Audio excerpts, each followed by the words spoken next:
Dear Dina, I'm a 45-year-old woman who was just diagnosed as being on the autism spectrum. I never suspected I might be autistic until last year when a friend discovered that she was autistic and sent me some articles about the non-stereotypical ways autism can present itself in women. After going through the professional evaluation process and learning more about autism, I'm almost certain that both my older sister and my 80-year-old mother are on the spectrum too.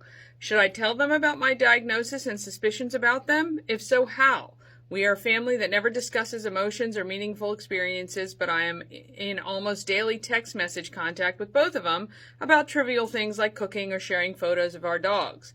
I think that if my family members are on the autism spectrum, the understanding that would come from learning this information could be life-changing for them in important and positive ways. On the other hand, would it be too upsetting for my aging mother, who despite a lifetime of trauma has always eschewed introspection and therapy, to be confronted with this possibility at her age? Please help. Signed, Nervous from Knoxville. Knoxville. Well, it's wonderful that you have this great information about yourself.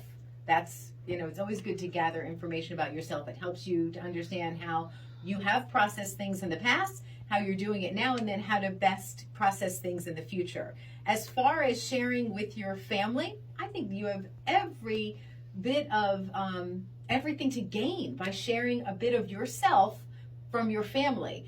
However, just know that they might not receive it in the way that you are sharing it, because if it sounds like they're just not able to go there, if they're just doing trivial stuff like, food or dogs or whatever, but that also might explain why they're that way, right? You know this about yourself. So if they are on the spectrum, they can't go deep, this might be why. But I definitely say share about yourself and say, and I have got great resources if you find that what I'm sharing about me also is applicable to yourself.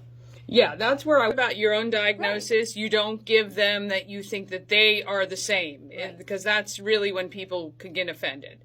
But just like your friend shared with you the information and you thought, hey, I see these things in myself, perhaps they will and perhaps they won't. But I think you just leave it to them to decide that information. But yeah, definitely share your own diagnosis. Mm-hmm. Yeah. We support you. We're grateful that you not texted in, but you wrote in to Dear Dina, which you can find at Q103radio.com.